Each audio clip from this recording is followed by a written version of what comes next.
investments and wealth management, and customized business insurance solutions. Their phone number is 866-841-4600 or on the web at cgibusinesssolutions.com.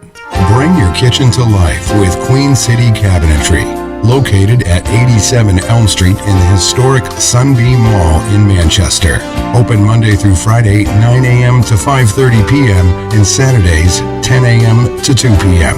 They can be reached at 603-222-2007 or on the web at queencitycabinetrynh.com. Come see the possibilities. Queen City Cabinetry, another proud sponsor of WMNH. Come on down to the Hop Knot at 1000 Elm Street, Manchester's premier craft beer and gourmet pretzel bar. Tell us more, Trudy. We make our dough fresh every day. We make a variety of styles of pretzels and serve craft beer, cocktails, and a few bottles of wine. We do the traditional pretzel, and we have multiple flavors for that. We also do stuffed pretzels, pretzel sandwiches, free dessert pretzels, and pretzel knots. The Hop Knot in the Brady Sullivan Plaza at 1000 Elm Street. Clemento's Pizzeria, family friendly, awesome for a date night. Clemento's Pizzeria. For delivery, call 603-782-8450. Clemento's Pizzeria, the best pizza in town. 1875 South Willow Street in Manchester, New Hampshire. Best cocktails around. Come in as friends and leave as family. You are listening to WMNHLP, Manchester's radio, broadcasting at 95.3 megahertz frequency modulation from the top of 1000 Elm Street. Our studios are located at 1045 Elm Street and licensed to Manchester Public Television Service in Manchester, New Hampshire, USA. Contact us by email at wmnh953@gmail.com or through our website at wmnhradio.org.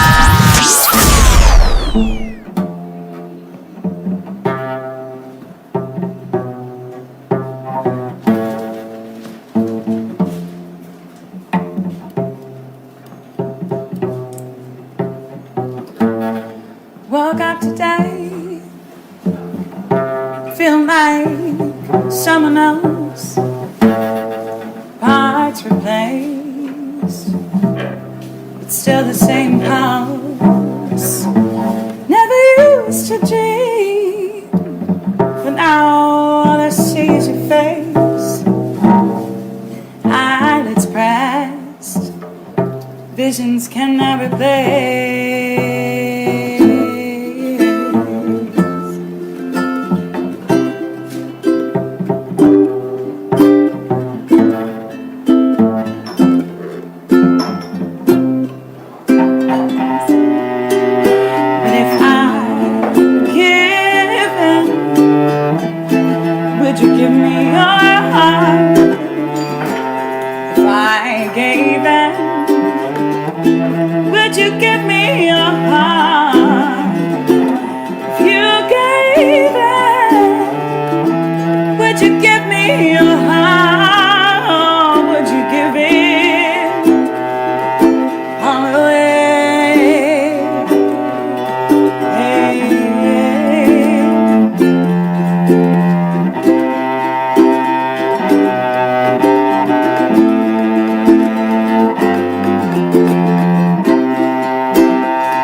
you give me your heart? If you gave it, would you give me your heart? Oh, would you give it all the way? Oh, would you give it all? Give it all away. Oh.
This is Jerry of the Crazy Jerry Show Video Chronicles.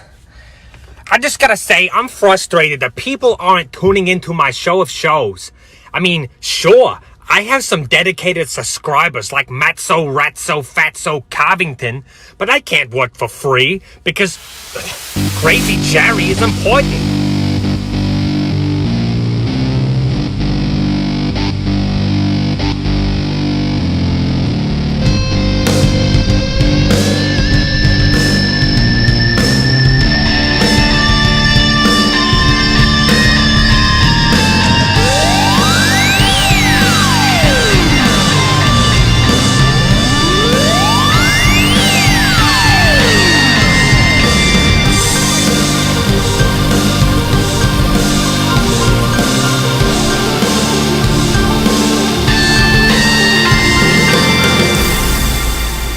Everybody, welcome. Here we go. It is that time again, and yes, we are live on Tuesday, June 20th, 2023. So sorry I was not here yesterday for Juneteenth. We had a bit of an emergency, and so we had to let a best of edition play. But here we are, Matt Connarton Unleashed. We are live from the studios of WMNH 95.3 FM in glorious downtown Manchester, New Hampshire. Also on Comcast 97 if you're in Manchester. And hello to all of our online listeners across the nation and around the globe. You can go to my website, mattconnerton.com, for all of your live streaming options, social media links, contact info, show archives, etc., etc. Today is, yes, it is Tuesday, June 20th, 2023. Coming up on the show today in the second hour, we are joined in studio by Ali Beaudry. That is one of her songs that I found online that I opened with. Sounded like it was a live recording somewhere. But she's going to be, I believe she's going to play live for us, which will be really cool. And I don't recall ever meeting Ali. I always kind of hedge a little bit when I am about to say I've never met a certain person in the music scene. And then I always say I don't recall ever meeting a certain person, because sometimes I'll meet somebody and thinking I'm meeting them for the first time, and then I'm like, oh, wait a minute, we have met before, because there are many people with whom I have crossed paths with, whom I didn't necessarily remember until I run into them again. Oh, that's right, because I've been around a while. But yeah, so but I do look forward to having her here. Of course, we've featured her music on the show before, but we've never had her live in studio, at least not on this program. She might have been on the morning show. I'm not sure. We'll have to ask her when she gets here. But so that'll be really cool. And her name comes up a lot on, just in conversations with other musicians on the show. So this will be very cool. So she will be joining us live in studio in the second hour of the program today. If you'd like to join me in the first hour, you can, or even in the second hour if you have something for Ali. 603-250-6007 is the number, 603-250-6007. You can also text me at 617-917-4476. I'm on social media at Matt Connarton. You can email me, matt@mattconnerton.com. And of course, you can interact and opine in the Facebook live chat. But the best thing to do so that we can hear and enjoy your dulcet tones is to give us a call at 603-250-6007, 603-250-6007. By the way, the other thing that I played at the top of the show, I couldn't play the full video because there's some language in it, but I just played a little clip of this gentleman. His name is Jerry Robinson, and he's a YouTuber who is getting a rapid following. I think he might be the next Howard Stern. I don't know, but he's got... he mentioned me in that video. So although he referred to me as, it reminds me of how somebody else has referred to me in the past as Ratso, Matzo, Fatso, or whatever it was that he said. But if you're looking for him on YouTube, I very much suggest you subscribe to his channel, Jerry Robinson's Video Chronicles. And I don't know Jerry personally, but he seems to know me and several of my friends and associates, and he mentions us in these videos along with there's another character he mentions too, but not someone we really talk about. But anyway, kind of fun. So I just played a little bit of that for you. Jenny is in the chat room and says, almost choked on my Twizzler. Yes, I do like the way he says my name. Very, it's very colorful, don't you think? Let's see. Let's take a moment to say hello to everybody in the Facebook live chat. Looks like we've got a lot of people in there. Fredo is in the chat room, or as I like to say his full name, Alfredo Enrique Benavides. He was on the program recently with Axel Bagley from Dank Sinatra. And Fredo says he's playing tonight at the Shaskeen acoustic in the front of the bar. Very good. So if you're in the area and you want to check out Fredo, very, very talented gentleman. He's usually in multiple bands, and sounds like he's doing a solo thing tonight. So very cool. If I'm taking that correctly, it's a solo thing. But yes. Let's see. Jenny, I mentioned, is in the chat and says Shalom Peeps, and she really liked that song, Ali's song there. JFed joins us from the great state of Vermont, of course, and says good afternoon, everyone. Also, Eric Nanarone, if I'm saying his name correctly, I still don't know. He says good afternoon. Hello, Eric. Nick Murdoch says, haha, ratso, fatso, good times. Yes. But it's strange, though. I don't understand the fatso thing, because if you happen to be watching on video, you can see I'm actually, granted, I do wear black. It's very slimming, but I think I'm quite svelte. I mean, I can't be more than 180 pounds, maybe 185. I don't know, and it's all rippling muscle. Let's see. Isaac Banks joins us in the Facebook live chat, of course, from the great state of North Carolina, Greensboro, North Carolina. Isaac says, hello, hashtag Matt and hashtag Jenny. Good afternoon. Charmaine Davis Elliott joins us in the chat and says, good day, everyone. Hello, Charmaine. Let's see. JFed says, I don't really understand what ratso fatso means. Yes, it's like matzo, ratso, fatso. It's not terribly creative. It's just taking my name and rhyming things with it. But there's something about the way Jerry Robinson does it that I just love it. He's a very talented guy. I think this Jerry Robinson guy, it says here on his YouTube, the home of the real rated R comedy star, the real savior of rock and roll. That's exciting. And I think he's going to, here's what I would say about Jerry Robinson. This guy has what it takes. He's got what it takes. He's going to be very, very successful. Let's see. I saw somebody else. Here's a new name in the Facebook live chat, I think. Laura J. Lynch says, hi, Jen. Hi, Matt Connarton. Hello, Laura. Welcome. Let's see. Let me give the number again, and then we'll get into some stuff. 603-250-6007, 603-250-6007. I kind of mentioned on social media earlier, and forgive me, I'm looking something up quickly that I meant to already have pulled up. So, two big... Alex Whiteley, our friend from the UK, one of our friends from the UK, joins us in the chat room. Hello, Alex. Nice to see you. In terms of legal news, a couple of people with big legal news today who have been in the news. You might have, I suppose, on or in works, on or in or on. They both work. You might have heard of them. One of them, Donald Trump. He's 45th president of the United States, probably familiar to you. And the other one, of course, Hunter Biden. You hear Hunter Biden's name quite a bit on Fox News and Newsmax, but you also do hear Hunter Biden's name quite a bit. Both of them big news today. Hunter Biden, I think we'll talk about him first, but the big news with Trump being, and we'll circle back to it, as Jen Psaki used to say when she was press secretary. I'm sure she still says it. A date has been set for the beginning of Trump's trial in the classified documents case for middle of August. We'll come back to that, but we'll look at Hunter Biden first. AP News reports Hunter Biden will plead guilty in a deal that likely averts time behind bars in a tax and gun case. One of the things, of course, that is interesting but also painfully predictable is the news breaks. And, of course, both the left and the right are going to spin it however it suits their purposes.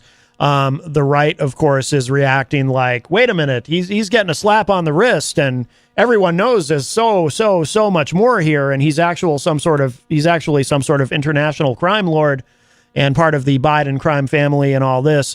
They really enjoy hyperbole on the right side of the aisle, if you haven't noticed. And of course, the left is spinning this as well. Look, this is proof that, this whole thing about Trump being treated unfairly, Republicans being treated unfairly, it's not true. Look, Hunter Biden, he was investigated. He's taken a plea deal. But the Department of Justice, they did their job. And here you go. I'm not really interested in the spin coming from either side. I'd rather just kind of look at it for what it is and look at the facts of it. But I do have an observation. And, this is a big moment in the sense that, we've never seen anything like this before, where a president of the United States, a family member, or at least I don't think, certainly not someone from a president's immediate family, his son, in this kind of legal trouble. So this is a new thing. An interesting thing that I noticed about this today was that the Department of Justice said in their statement, indicated that the investigation is ongoing, whereas Hunter Biden's legal team reacted is saying that this is it. This has been concluded. These issues have been resolved, and this is it. I suspect that, so what I've learned about this is, for one thing, it's not unusual for the Department of Justice to say that in an instance such as this, or something equivalent to this. Again, we've never seen anything quite like when a president's son is in this kind of trouble, criminal trouble. Apparently the gun charge is a felony anyway. The tax stuff is a misdemeanors. But it's not unusual for the Department of Justice to say that the investigation is ongoing. But again, Hunter Biden's legal team is saying it's done. But I wonder if there are additional things that, maybe this part of it's over, but there might be additional things that the Department of Justice is investigating. We shall see. But I do think that the president might have put himself in a little bit of a bind when he said, well, he doesn't believe that his son did anything wrong, which you would expect a father to say. But at least I would hope my dad would say that if I were ever accused of terrible things. No, but the point being, Biden said that more than once, that he doesn't believe his son did anything wrong and that he'll be exonerated. And then it's like, oops.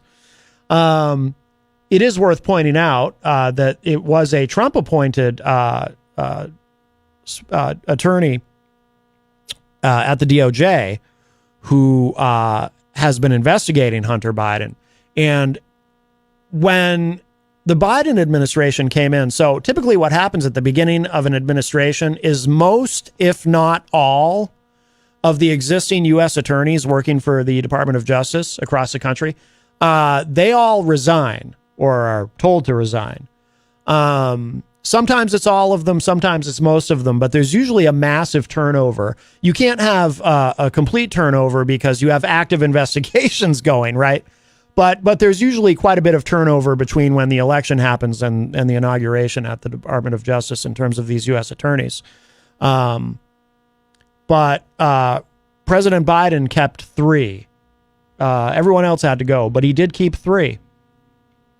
One of them, John Durham, and we might talk about him later today, or later in the hour. We have a musical guest coming in. We might talk about him later in the hour if we get to it, if we have time. One of them was John Durham. One of them, a U.S. attorney in Chicago whose name escapes me. And the third was and his name escapes me also, but the attorney investigating Hunter Biden, a Trump appointee.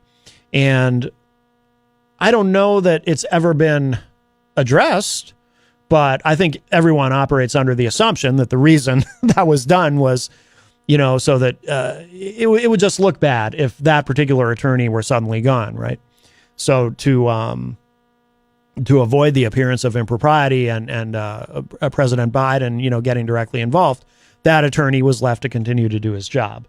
But we'll look at this, and then I do want to get to the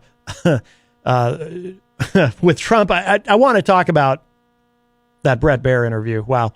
But Alfredo in the chat room says, so the same people who want private gun sales to require no paperwork, records, or background check now want Hunter Biden to be thrown in jail for lying about his drug use on his application to buy a gun.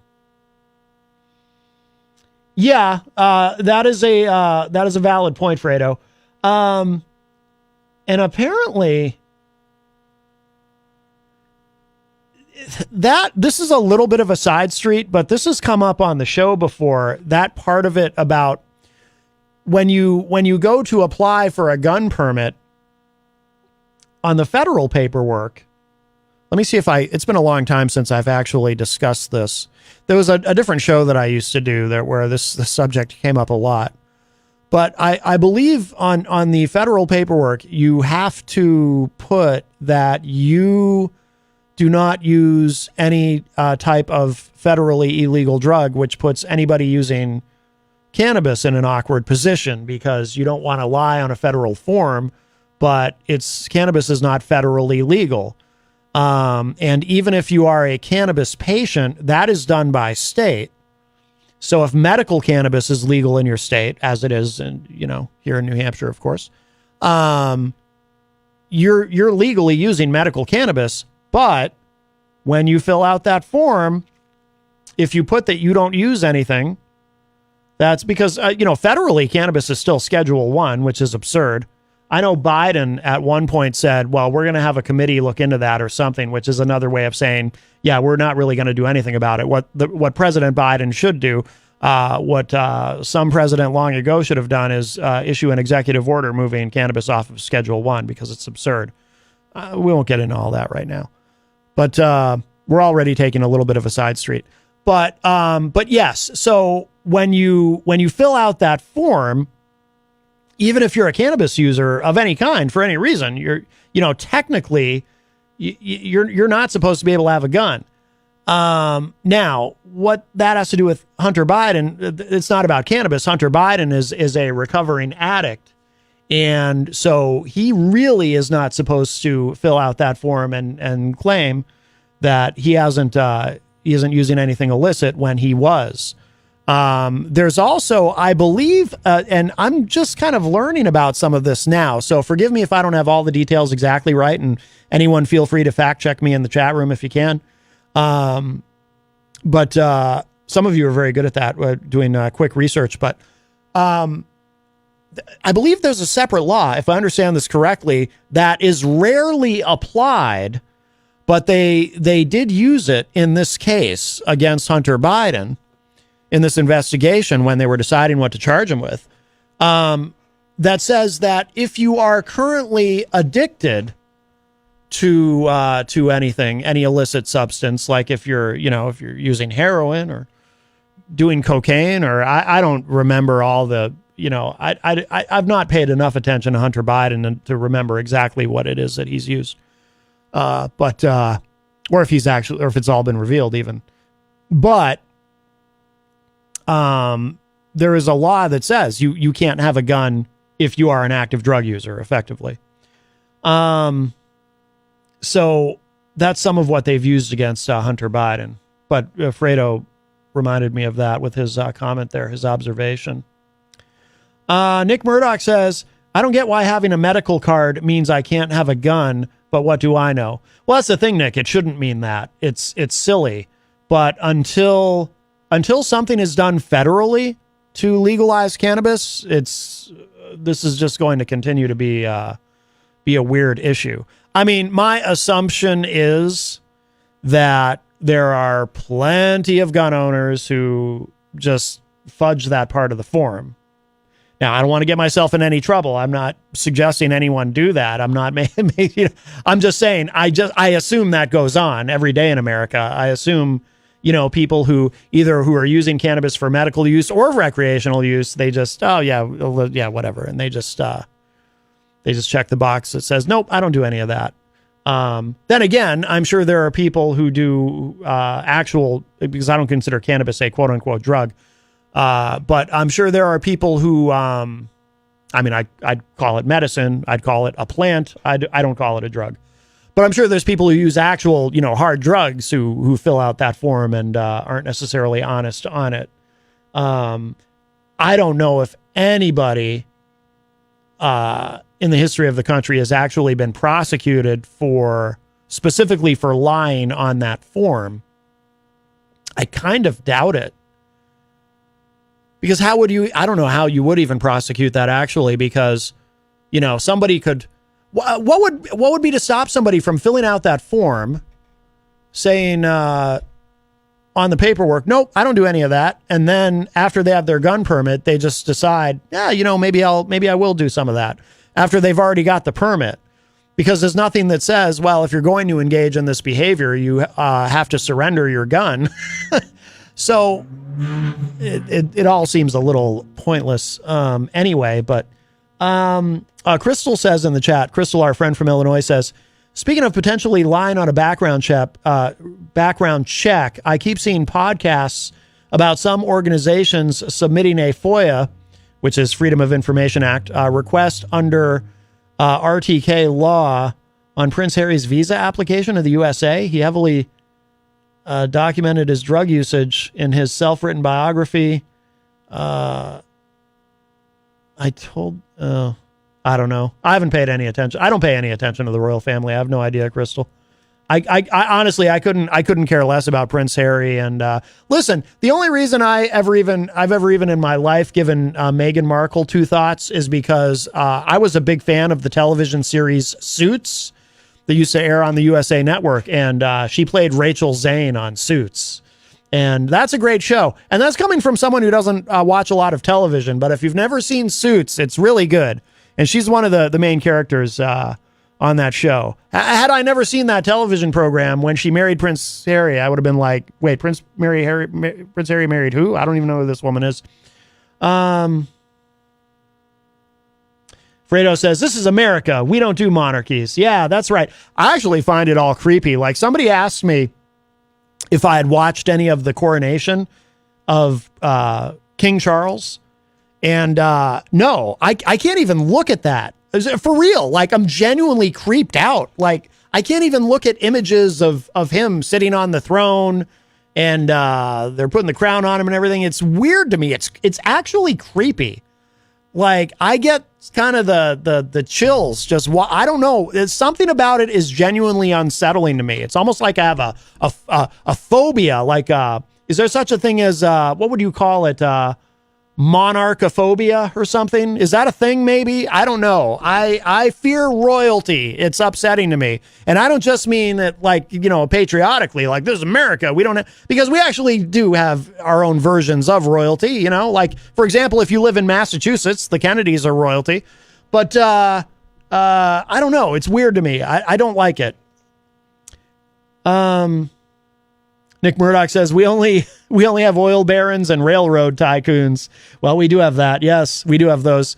Fredo says, they say it was the most televised event in history, but I like to think it was the cage match where Mick Foley jumped off the top of the cage. Yes, you're talking about where, well, he didn't jump off. Undertaker threw him off, Fredo. It's very important to be precise about these things. Undertaker actually threw, I mean, you know, obviously it's wrestling. Mick Foley really threw himself, but Undertaker threw Mick Foley off the top of the cage, where he then landed on a table. He had one of his teeth sticking out his nose. Quite gruesome, if you ask me.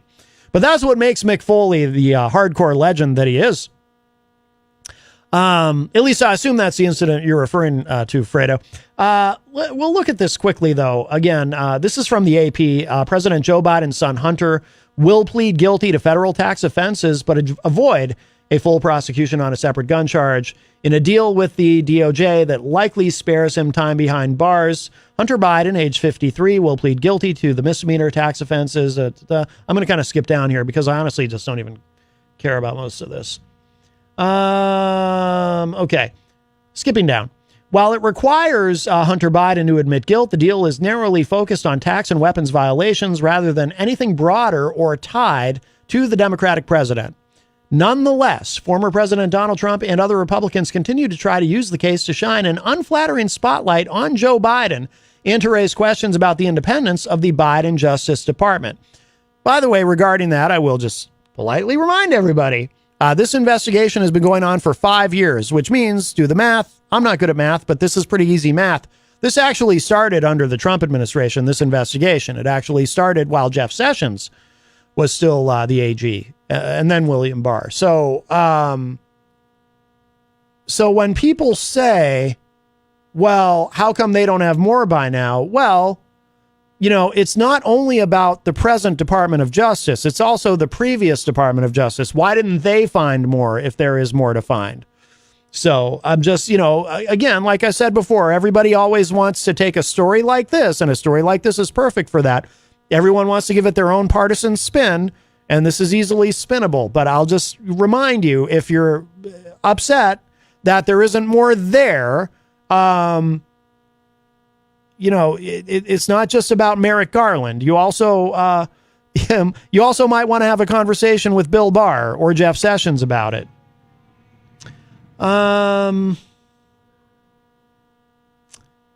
It will be interesting. This is a long article. It will be interesting to see, though, how this, if at all, does impact the campaigns going forward. Crystal says in the chat room, Spotify CEO just called Harry and Meghan grifters and canceled their podcast, Archetypes. That's interesting. I am interested in learning more about that, actually, much as I don't care about the monarchy. That's interesting to me, because I am interested in what Spotify does. Charles Richardson joins us in the Facebook live chat and says, greetings, everyone. Hello, Charles. And by the way, Charles, thank you for reaching out yesterday. But yes, everything's fine. Everything's fine. We just had a little situation we had to deal with, but Jenny and I, we use teamwork and we problem solve, and we got it done.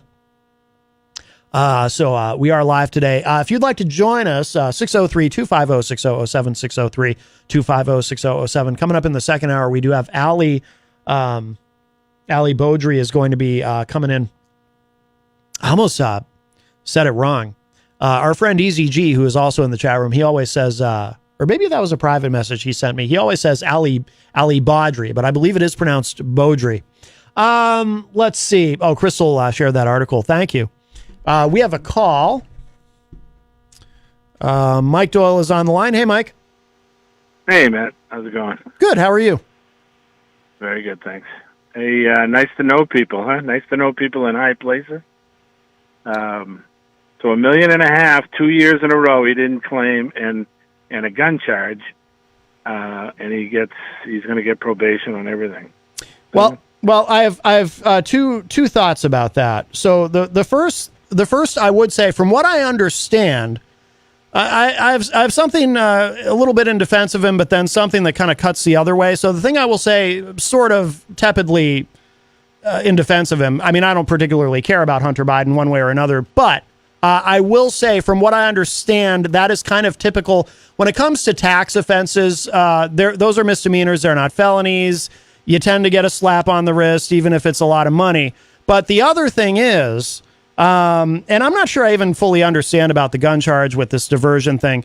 But the other thing I would say, though, is, and this is something I talk about a lot on the show, we do have, and some people have co-opted this phrasing for a different purpose, but we do have a two-tiered criminal justice system in this country. Like you said, it's nice to know people. And yes, the wealthy, the powerful, the well-connected, they do generally do much better in the criminal justice system than the rest of us. And that is that is frustrating when you have a lot of money and you're well-connected. And of course, when you're the son of a president, you can certainly afford the best legal representation you can find. If you're a middle-class person, if you're a middle-class person, you'll get the lawyer you can afford. And if you're a poor person, you'll get a public defender, and who generally tend to be overworked and underpaid. So I take your point. Let me clear up something for you too. The gun thing was, he lied on an application. I'm sure they scrutinized, right? The vice president's son, who's already has his name out there as having troubles and the different stuff he's doing, fills out an application. He says, no, I have nothing to do with drugs. A few months later, he does an interview do you remember the interview he did with either NBC or ABC, and he's sitting at his kitchen table, and he admitted then that he had a drug problem. Yeah, So he kind of burnt himself. Yeah, well, that's not exactly. You know what I mean? Well, that's not exactly a secret anyway. I mean, he's a recovering addict, and I do have compassion. Yeah, but I don't think they wanted to do anything knowing that, and he just said no on his application. But then he goes on TV, and he says, "Oh yeah, I had a drug problem. So now I'm sure the Republicans behind closed doors were saying, "Hey, somebody's got to speak up here." he's lying, and you gotta he lied on TV, and he filled out a form just the opposite. So I'm sure that's how it all came about. But and then the other thing, one last thing attached to that is in the laptop. There's a good story by Newsweek. In the laptop, they found emails between him and his sister about the gun, or Hallie, which maybe it was his ex-wife, Hallie, whichever one Hallie was. Well, that sounds familiar. He threw the gun away. That sounds. I think it was his ex-wife. That sounds familiar to me, Mike. Yeah, and she threw the gun away, and he emailed her. Now you're going to have. I don't have the gun. Now they're gonna start looking at me, and so you brought attention to me in an email. Yeah, and and all this stuff catches people's eyes. It's supposed to, right? I mean, that's what they're supposed to do. But the bottom line is, no people in high place. Remember Martha Stewart? She was what, $500,000 or $700,000 in a stock deal, or didn't and she spent 30 days in jail. Just a slap on the hand. I wouldn't even know people. I wouldn't even call it real jail. It was club fed. I mean, that's I'm sure. That's which I think he would go to if they ever really wanted to do something. Oh, that's I'm sure. Where he would go. But I'm sure. Yeah. Yeah. Interesting. I don't think they're trying to make it out that this whole thing is over, but I think this is just the tip of the iceberg, a distraction. But we'll see. How do you know? Yeah. Who knows? Show the proof. Yeah. Absolutely. Absolutely. All right. I'll talk to you later, man. All right, Mike. Thanks for the call. See you. Bye-bye. All right, that was our friend Mike Doyle. That does open up a line for you, 603-250-6007, 603-250-6007. We do have a call. Let's see. Our friend Ron is on the line. Hey, Ron. Hi, Matt. Matt, I heard him say something yesterday, and again, I was always catching the tail ends of things, so I don't have the whole shamil on it. But they said that Donald Trump isn't allowed to look at the evidence without the lawyers present, or without the feds present, or I don't know. He's not allowed to look at all the boxes of stuff or the evidence on his own. Do you know anything about that? I think what you might be referring to is, so there's it's interesting, actually. We're learning a lot about this process. So apparently Trump's legal team, they all have to get security clearances, which they've already applied for. And in order to actually be able to look at the evidence, because of the case, because of the nature of the case, the evidence is, to a large degree, I mean, it's not all the evidence, but much of the evidence is literally top secret classified information, like nuclear secrets and stuff. So part of the process is trying to figure out how the judges can, how the lawyers on both sides, how they can have access to this and, getting them security clearances and so forth. Judge Eileen Cannon will have to make rulings on what can be presented or how it can be presented to the jury, because they'll have to see the evidence or heavily redacted versions of the evidence. How is that all going to work? So there's wow. So it's very, very, that part is very complicated, and it's going to be fascinating to see how they resolve all of that, because again, when your evidence is classified information that you or I are not supposed to be able to see, but the members of that jury, they're going to have to unless Judge Eileen Cannon just rules it inadmissible, not because it's irrelevant, but because it's classified and you can't be showing it to the jury. That could happen. She could do that in theory. Holy cow. She could do that. I mean, I don't know if she will. But there is a concern that she might. So yeah, it's interesting, Ron. But yeah, when you're dealing with classified material, it gets awfully complicated with that particular type of evidence. All right, that was my question, and I'm glad I asked it. Yeah, I'm glad you did too. Thanks for the call, Ron. I appreciate it. All right, bye-bye. All right, you got it. Bye-bye. All right, always nice to hear from our friend Ron. That does open up the line for you, 603-250-6007. 603-250-6007. Fredo in the chat room says, how did Jared Kushner get $2 billion from the Saudis? I wonder. Jared Kushner's new private equity firm got $2 billion from Saudi Arabia because maybe that's how you can cash in when your investing experience is slender, but your father-in-law may wind up back in the White House. It's also possible that you can get billions for a firm with no track record because the White House did favors for the Saudis when your father-in-law still occupied the Oval Office. Yes. It's interesting that, and by the way, no one denies that. No one denies that Jared Kushner got that $2 billion, and it is interesting that he would be entrusted with all of that investment. And like I said, no one's denying that happened. No one's denying the facts of it. By the way, and I don't think anyone's necessarily denying that Hunter Biden may have made deals kind of trading on his father's name. You know, being a president's son, you can get a lot for that. We can argue about the ethics of it. However, there is nothing actually illegal. So if Hunter Biden has gotten deals trading on his father's name, then it's not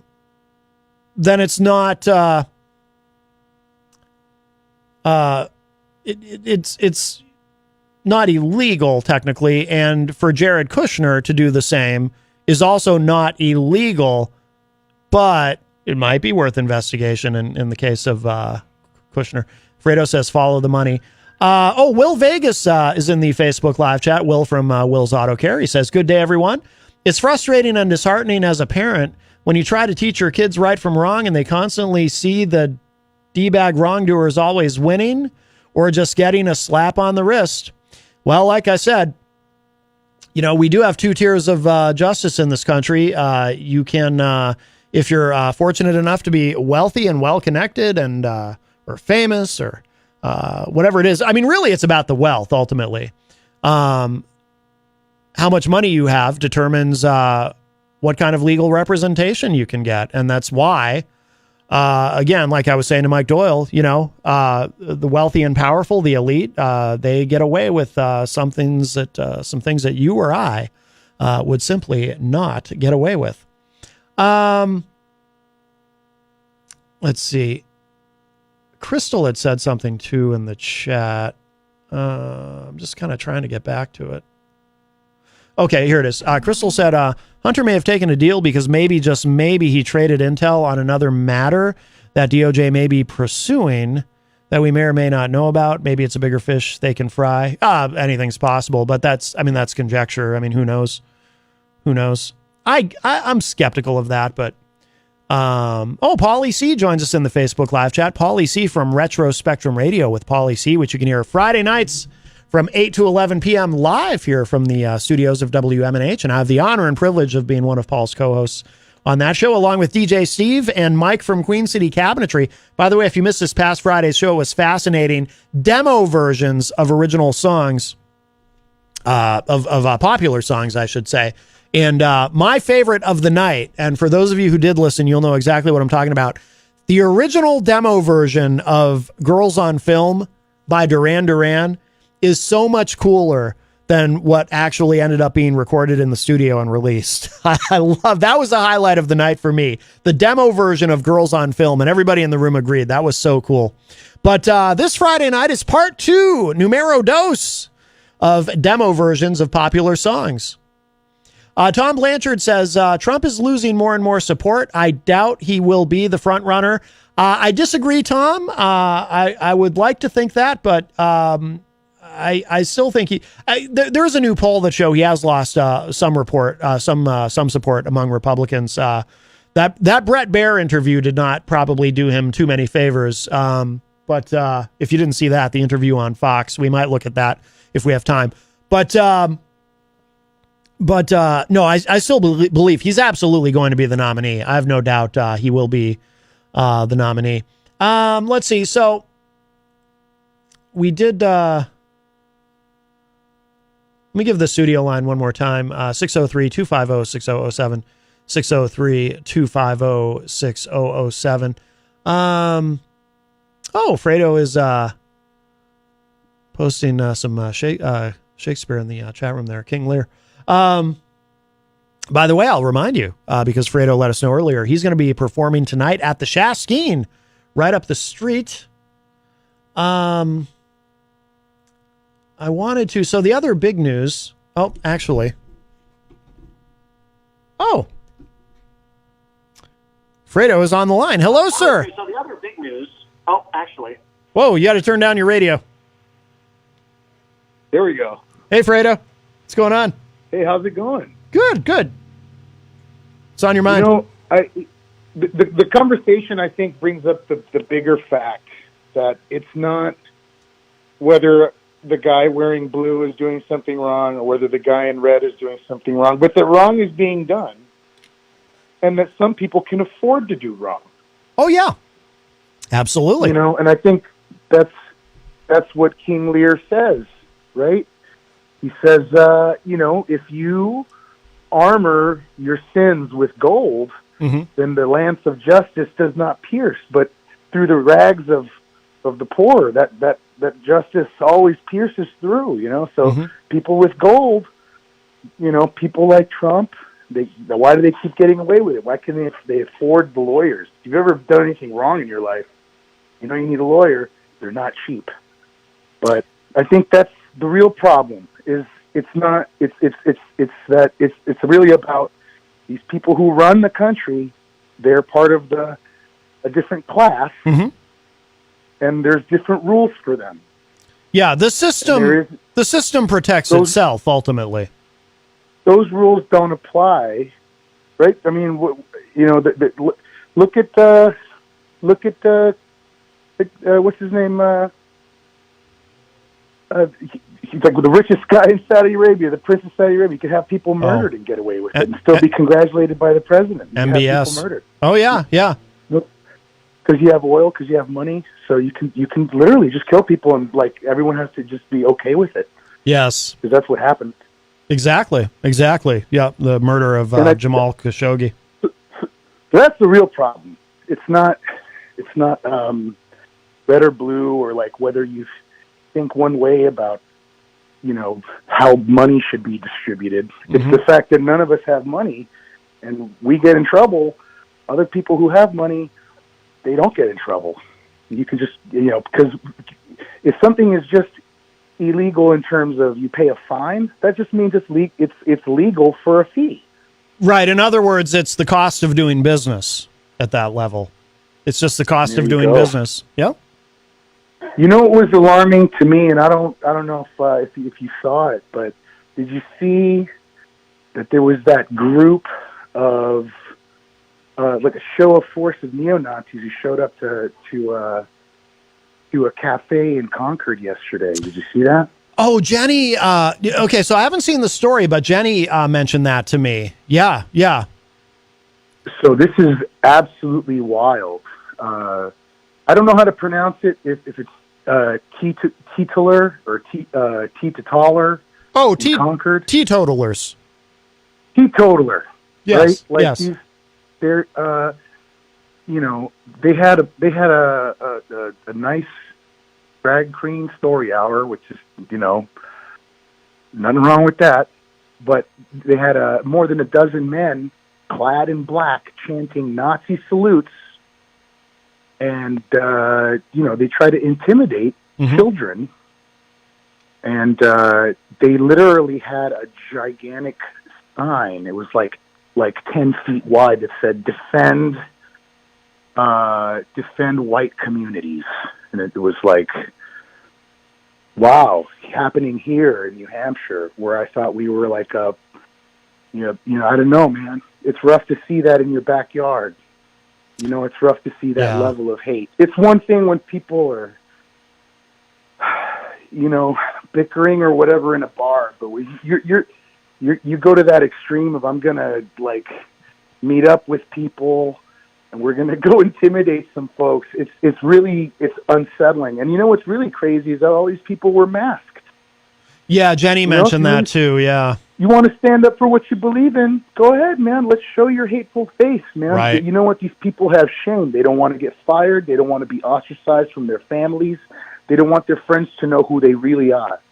And that's why they're showing up clad in masks, because they don't have the cojones to show up and show their faces and let the world know that you're standing against you're standing against love and pride. Like you're here for shame and hate. Like I don't get it. It was rough to see that it was happening just like here in our backyard. Although, And, that I just wanted to make a comment on that. It is horrible. I'll tell you what, though, Fredo, this is, and it's really not apropos of what's happening now. And I agree with you. That is horrifying. And it is especially jarring to see it in our backyard. And I used to live in Concord. But when I was a kid, my uncle showed me, he had found this old newspaper article from like the 1950s. This was in Northampton, New Hampshire. And you know what it was? It was a news clipping. Northampton. It's a nice town. Yeah. It was a news clipping of a KKK rally. Actually, it was a procession walking down the street in Northampton, New Hampshire. And I remember my uncle telling me how shocked he was to find this. I guess he was going through some old things in the house, and he found this. Yeah. And he was like, and he was kind of shocked by it, and partly because too, you just don't expect it. Even in the obviously that's pre-civil rights era, but it's like, my uncle's looking at me like, who are they even worried about? This is such a white, and especially back then, New Hampshire, a very white place, and he's looking at me like, what were these guys even doing? This is so bizarre. There was in 1950. Was there like 3 black people in New Hampshire? I can imagine all these guys getting together in a circle with putting their hoods on, and they're like, guys, we gotta get Doug. We're gonna run Doug out of town. We gotta first we get Doug, then we get Travis. We gotta get rid of those 2 guys. Like, I don't get it, man. It's so bizarre. What were they up against? I mean, it's so even strange. now, and I know that people who are born and raised here in New Hampshire, they don't know that this is a very, very, very, very, very, very homogenized community. And not that there's anything wrong with that. It's just the way it is. But, right. Like, for example, I grew up in, in San Francisco, where there's like 60% people who are not of European descent, people from different parts of the world. Yeah. And here, it's literally, I think, 95% the state, as a state, Yeah. I know that the skews when you get to southern New Hampshire, you get towards the border, you get higher percentages, but overall, it's pretty homogenized, and it is an excellent point. Like, who are they going after? Now, coincidentally, from that story, the leader of that group yesterday who showed up, the Teetotaler. Excuse me. Yeah. I haven't been to that establishment yet, but it looks nice. Yeah. I think he's dead. I think he died. Oh, really? Yeah. The leader of that group. What are they called? NSC 131 or something like that? Yeah, I think Jenny said that too earlier. That he's dead now. The dude died. Yeah. And I don't think they know how or why, but he had a heart attack because he was like, his blood pressure was so crazy when he saw a person in drag that it just freaked him out, and he had a heart attack and died. Oh, I have no doubt, honestly, that hate does rot you from the inside, and it will damage your health. I have no doubt in my mind that people who carry around a lot of hate and rage for people who are different from them probably have shorter lifespans and probably have significantly more health problems. I don't know if that's been studied, but it's crazy. Yeah. Well, the chain of events, though, right? Here's this group of guys who show up yesterday. They're called NSC 131, right? They show up outside of this cafe where these people are literally having a reading from a book and having like tea and donuts. Yeah.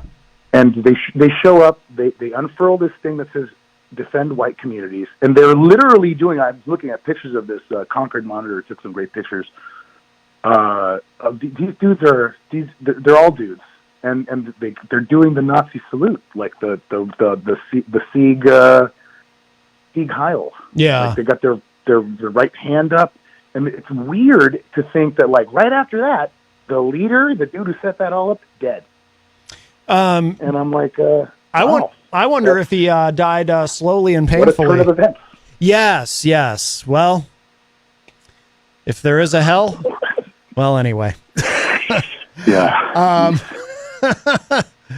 Yeah, no. Well, it's what's crazy is that also, like, you know, they want to be able to protect their themselves, their right to privacy, which is what, you know, the laws that we're knocking down that are infringing upon Americans' rights are attacking privacy laws. And here are these guys showing up in public with their faces covered. I know. So they want rights for themselves. Yeah. It's not for us. But not for yeah. not for the people who aren't white.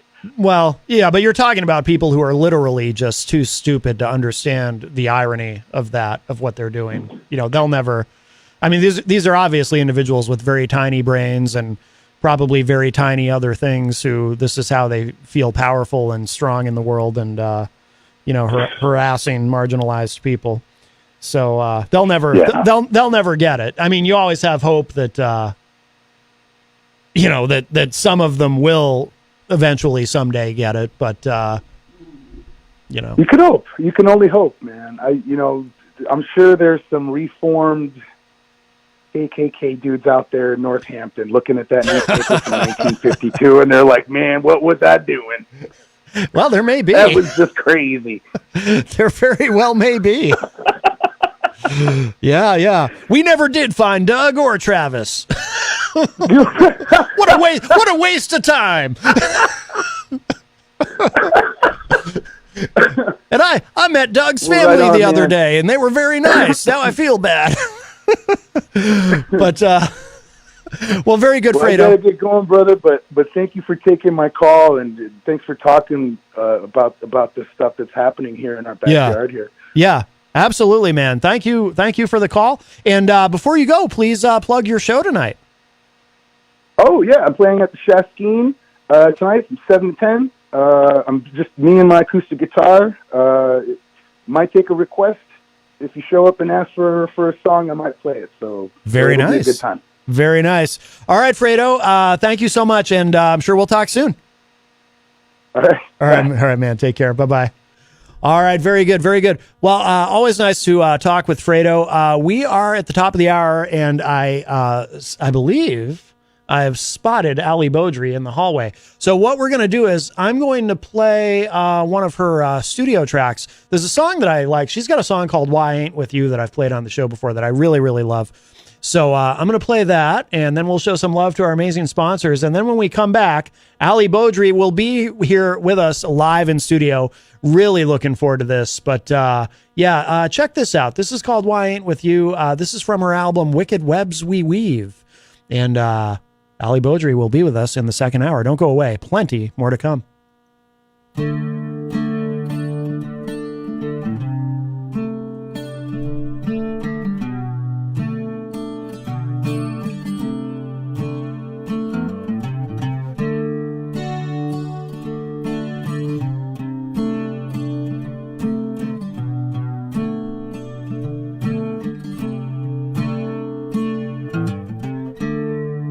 Sunrise feels warm.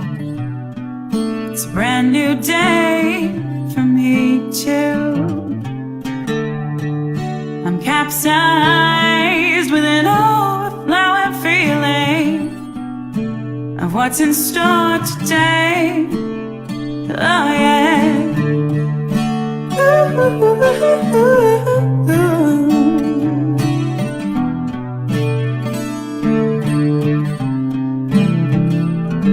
Because things are looking up for me, and there's so much more that I wanna see. The breeze, the breath, the air, it feels so new.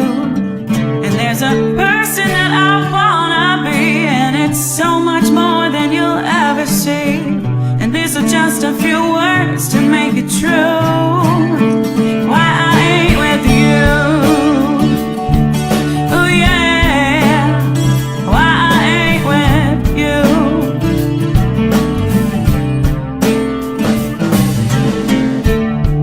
Well, his eyes seem bright.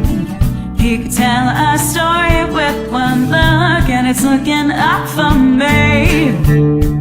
I don't know why I didn't feel this way before, but now my eyes are open wide.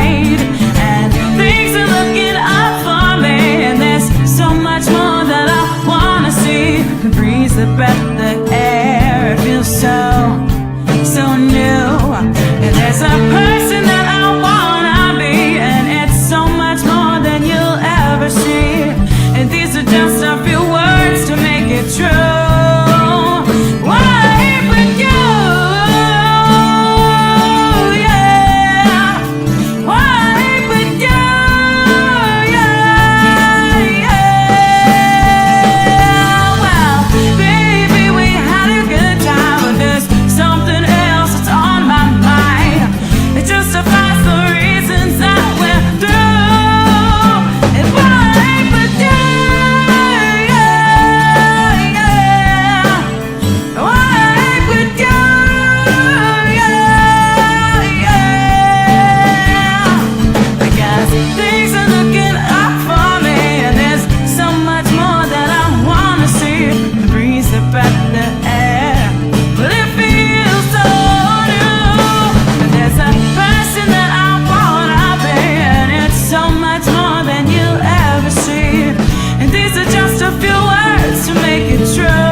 Intoxicate me with some mindless melody that goes down smooth like bourbon on ice. Keep me on my toes with an endless beat. It's bound to show when we turn down the lights. But you ain't bringing me nothing but trouble. And baby, it feels so good. You ain't bringing me nothing but double. The pleasure and the consequence. You ain't bringing me nothing but trouble. And baby, it feels so good. You ain't bringing me nothing but double. The pleasure and the consequence. But I'm to blame.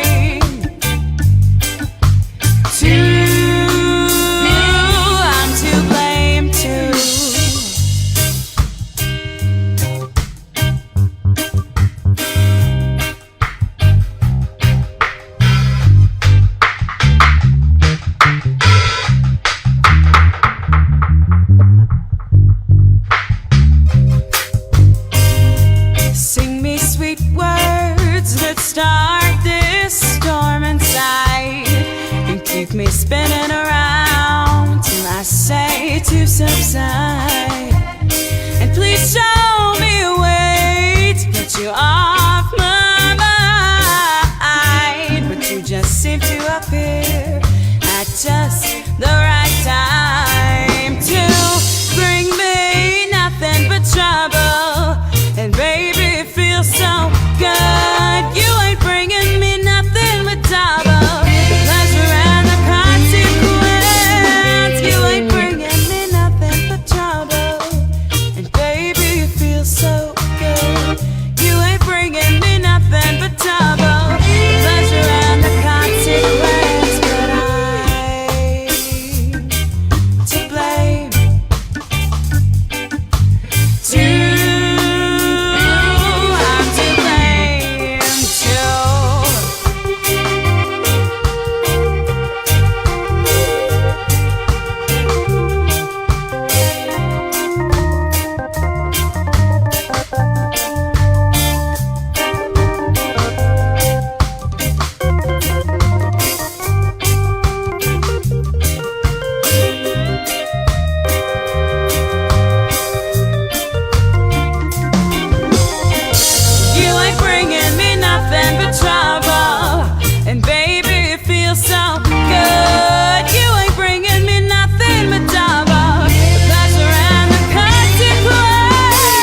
so good. You ain't bringing me nothing but trouble. Pleasure and the consequence mine to play.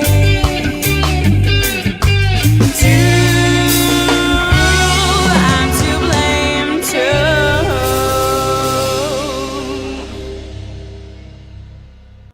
Come on down to the Hop Knot at 1000 Elm Street, Manchester's premier craft beer and gourmet pretzel bar. Tell us more, Trudy. We make our dough fresh every day. We make a variety of styles of pretzels and serve craft beer, cocktails, and a few bottles of wine. We do the traditional pretzel, and we have multiple flavors for that. We also do stuffed pretzels, pretzel sandwiches, free dessert pretzels, and pretzel knots. The Hop Knot in the Brady Sullivan Plaza at 1000 Elm Street.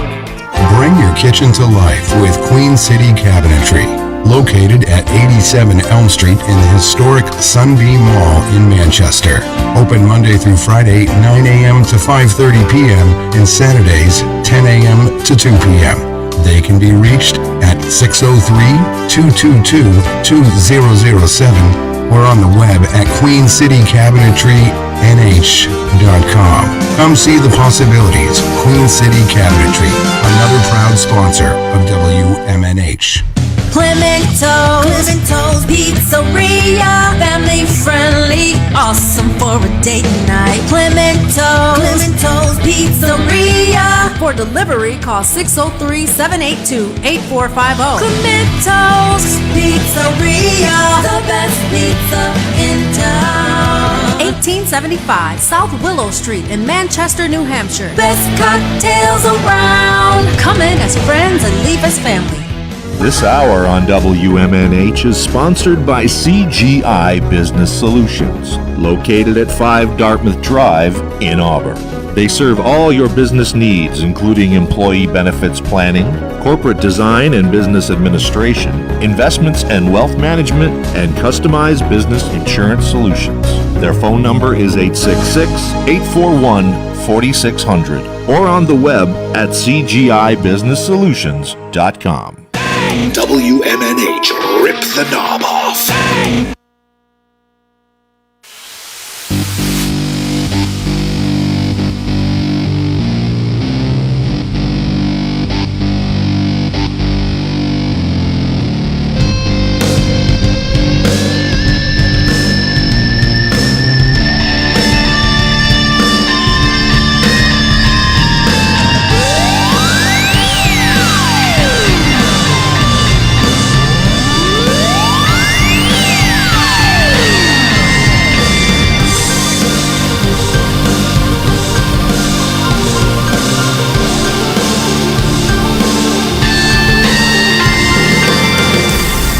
Welcome back, everybody. We are well in hour number 2, numero dos of Matt Connarton Unleashed, and we are live from the studios of WMNH 95.3 FM in glorious downtown Manchester, New Hampshire.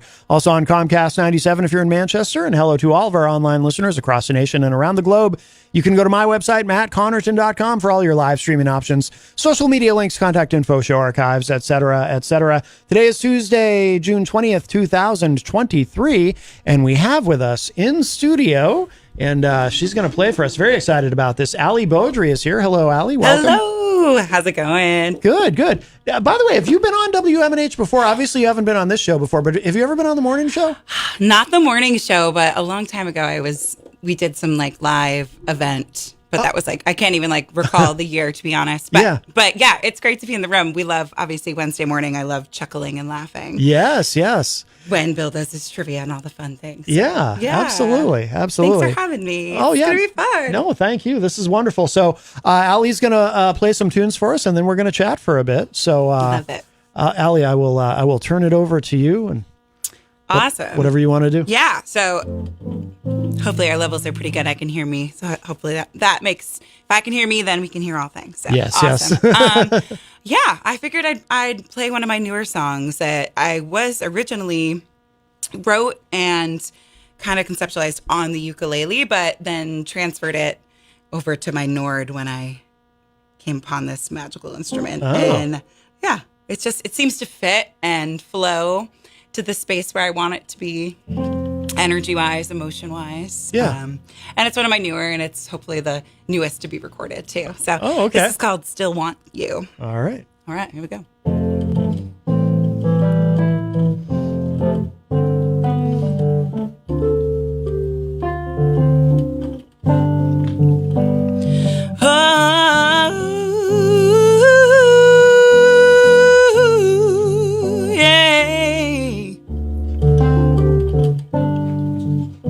Another empty hotel room, the ones we used to walk right through.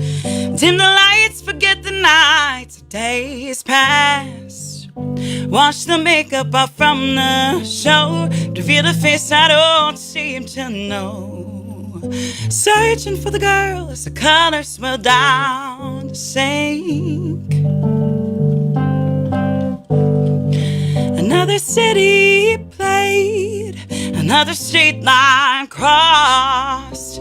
Somehow the road never seemed to feel so long. Another state of my heart, another dream departed. 'Cause when you're married to the road, it won't love you back. But I still want you back. I heard your new song late last night. Stories seemed to fit just right. Somehow I sung along to the words that I didn't know. The things I wish I could have said are notes just on the page.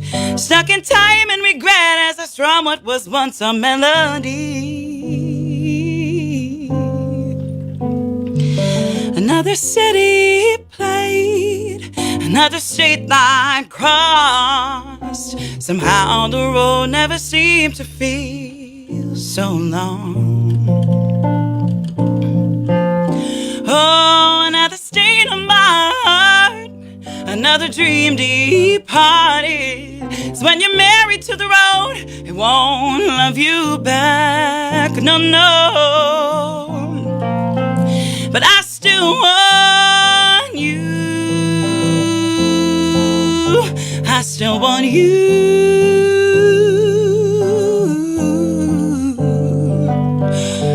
Oh, where do you go? Where do you go along the road? Where did you go? Where did you go along the road? Where do you go? Where do you go along the road? Tracks untraceable, emotions unfaceable, imprinted in my mind.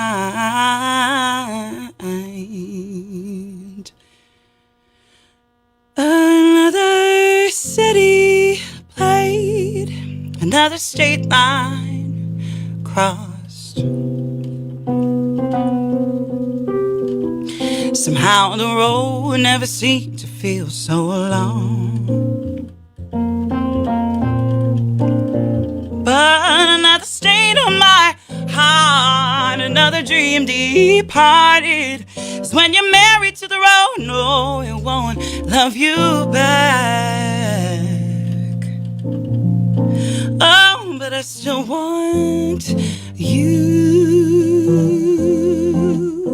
I still want you. I still want you. I still want you.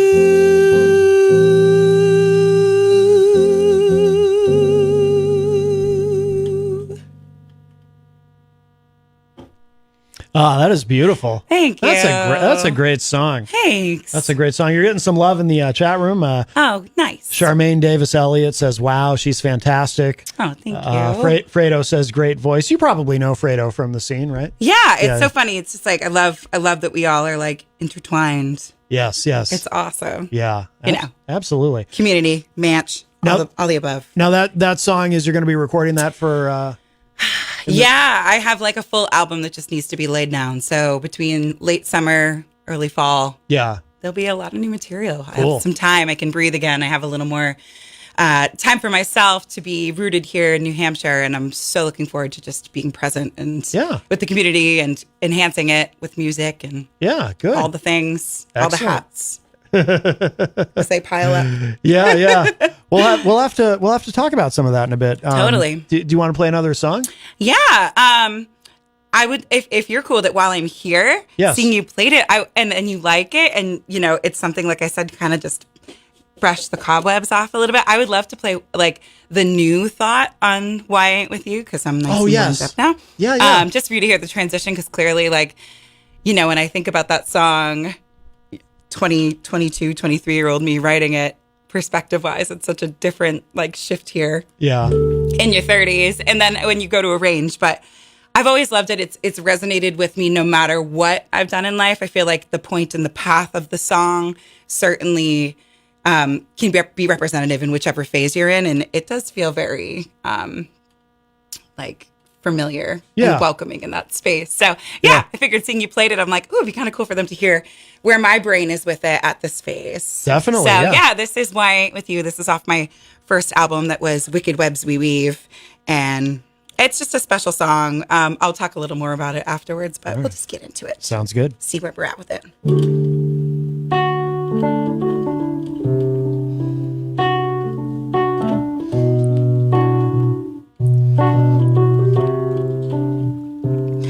Oh, hey. Oh, hey. No.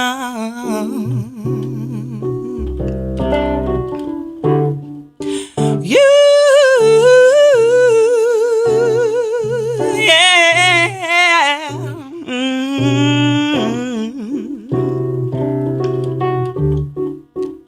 Sunrise feels warm. It's a brand new day for me too. I'm capsized with an overflowing feeling of what's in store today. Oh, yeah. Woo, yeah.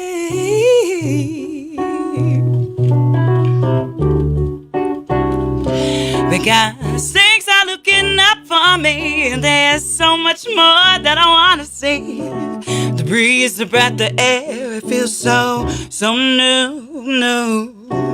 And there's a person that I wanna be, and it's so much more than you'll ever see.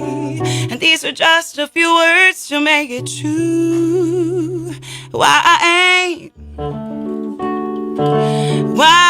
with you,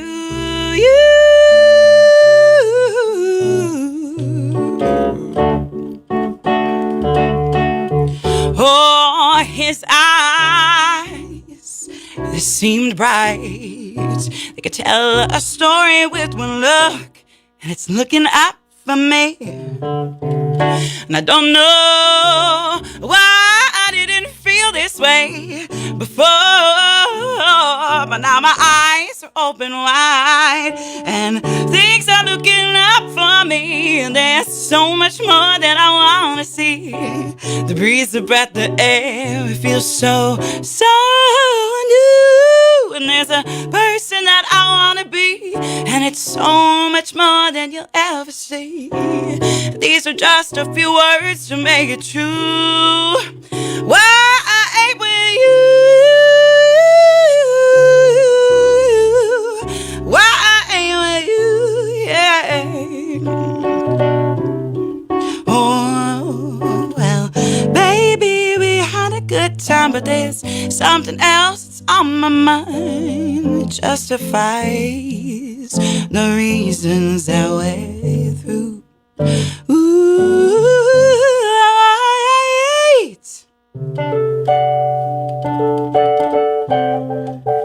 why will you? Oh, yeah. Oh, 'cause things are looking up. Things are looking up, baby. Things are looking up. Things are looking up for me. There's so much more that I want to see. And there's a person that I wanna be, and it's so much more than you'll ever see. These are just a few words to make it true. Wine with you.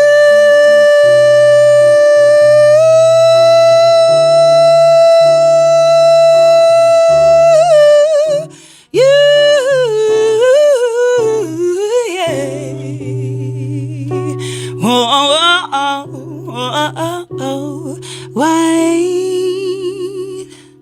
with you.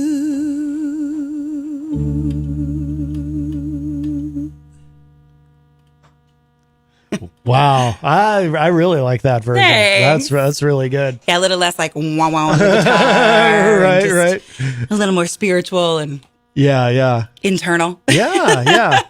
Absolutely. Yeah. Did you want to do one or two more and then we'll talk? Or? Sure. Yeah, I'll swap instruments. That way we can just kind of change energy. So the fun story behind that song is that I wrote it in this like free space of I just graduated college, and of course the love of my life. We decided to take a breather, take a break. Yeah. And then all the songs come flooding out, and that one specifically, felt more about me, and has always been more about me than anything else.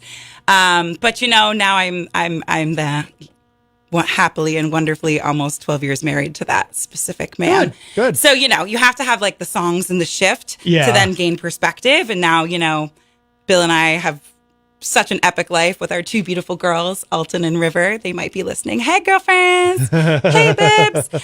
So yeah, it's just kind of funny how things, your perspective in life and things can shift over the years, and the songs can still stay true in certain ways. Yeah. And finding yourself or how it may resonate in someone else is always a cool thing to gain perspective on. Yeah, no doubt. Yeah. Absolutely. Cool. Absolutely. Yeah. So I'll come over and swap instruments. So just give me a moment to. Yeah. Absolutely. So if you're just joining us, Ali Beaudry is here with us live in studio today on Matt Connarton Unleashed. Of course, we are live from the studios of WMNH 95.3 FM in glorious downtown Manchester, New Hampshire. And Ali's going to move over to the couch there. And yeah, that mic will just, there you go. Ali is going to get situated on the couch and grab the ukulele. So yeah, this will be cool. Actually, I think this will be the first time that we've ever heard a ukulele live on the show before. So this will be something new. Oh, that's so awesome. Yeah. I think so. I don't think anybody else has brought one in. Right? I'm trying to remember. Just sweet and mighty. Had a lot of guests over the years, but yeah, I don't think anyone's brought a uke before. So this will be cool. Oh, fun. Well, I never sit either. Sitting seems like so foreign to me. So I was kind of like, when I saw my dear friend Kevin Horan, what up, Kev? Be on the show. Oh, hi, that's nice too. I was like, I want to sit on the couch and just chill. Yeah. And strum my sweet little instrument. Yeah. Let's see, how are we? Camera there. There we go. And this wicked, inconsistent, like crazy weather does not lend well to acoustic instruments, but I think we're all right. Okay. Whatever. It's all good. Yeah. More or less. Yeah, cool. All right. So yeah, let's see. Where am I at? Oh, I know what I'll play. Okay. So yeah, obviously, as we write and grow and life shifts, we certainly, are influenced by our surroundings. And obviously the past 7 years, I have had the pleasure and gift of becoming a mother and having two beautiful, beautiful daughters that sing gorgeously and love to harmonize and are such just like the best little percussion section or whatever they might be. Oh, cool. I can't wait to harmonize with them later in life. They already do it on their own, but Really? just to see like, without guidance. So it'll be really, really cool to see like what that's like as we venture further into this life of music and and fun.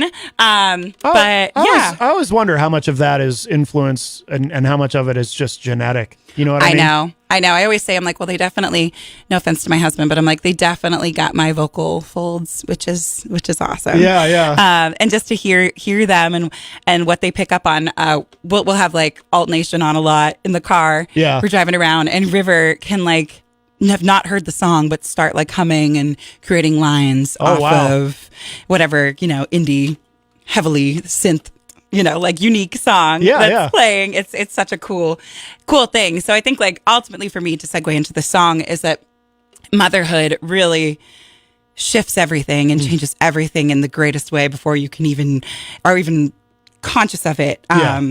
And then you gain perspective. And my friends, my musician friends will know that I like love to write in like flat keys and, all the black keys kind of thing. And then when I wrote this song, I wrote it in like 5 minutes and I'm like, oh, key of A, like that's so aggressive. There's so many sharps. Like it's just not, it wouldn't be like my go-to key ever, like A flat or like B flat or D flat. Like those are nice. Yeah. But then it dawned on me that it's the key of A because it's the key of Alton. And I wrote this nice for Alton. So yeah, this is called I've Waited. Another one that needs to be recorded. So here we go. Enjoy.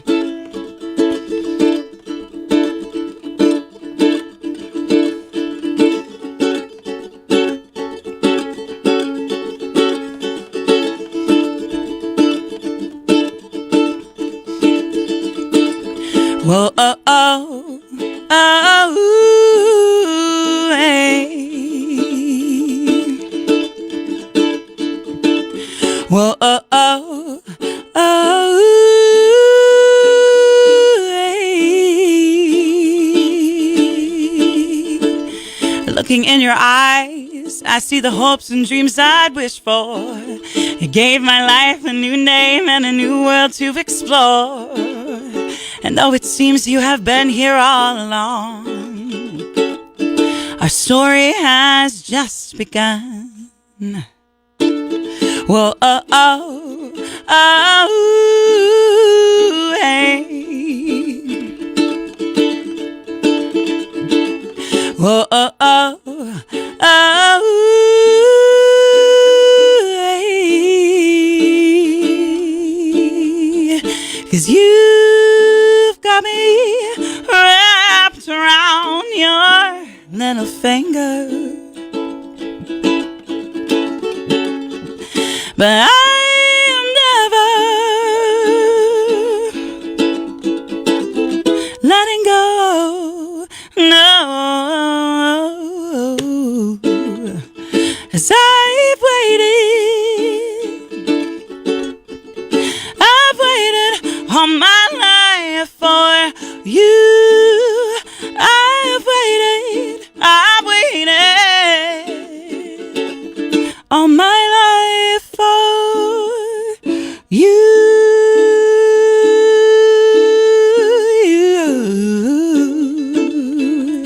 Yeah, yeah, yeah.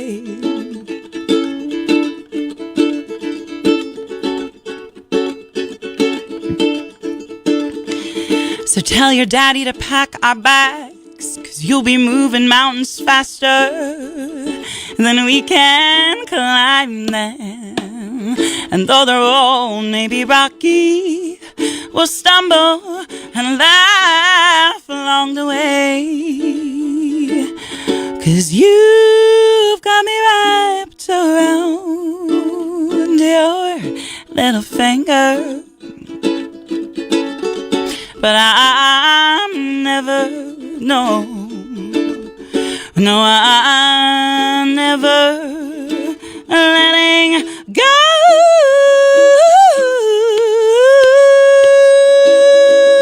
'Cause I've waited all my life for you. I've waited all my life for you, but I will never love again the way that I love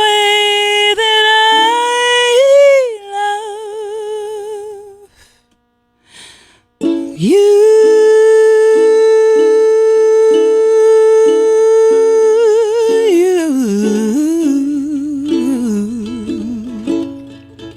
As I have waited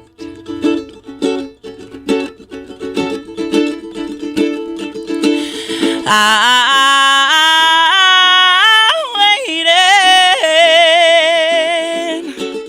all my life for you.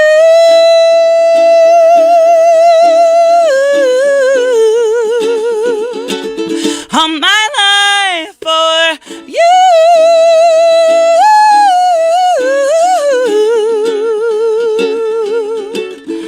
All my life for you.